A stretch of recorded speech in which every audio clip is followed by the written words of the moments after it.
Wow! Sarap! Sarap!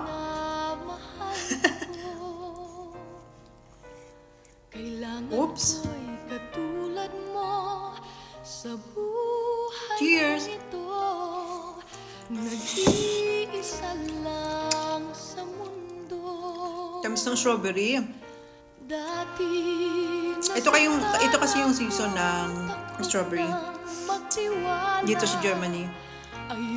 Pagka summer. Ano ba yan? Umibig pa. Kaya maraming strawberry ngayon dito sa Germany. Pwedeng mag-strawberry picking, yung kayo na lang yung kukuha ng sarili nyo. Tapos pwede kayong kumain habang namimitas kayo ng strawberry.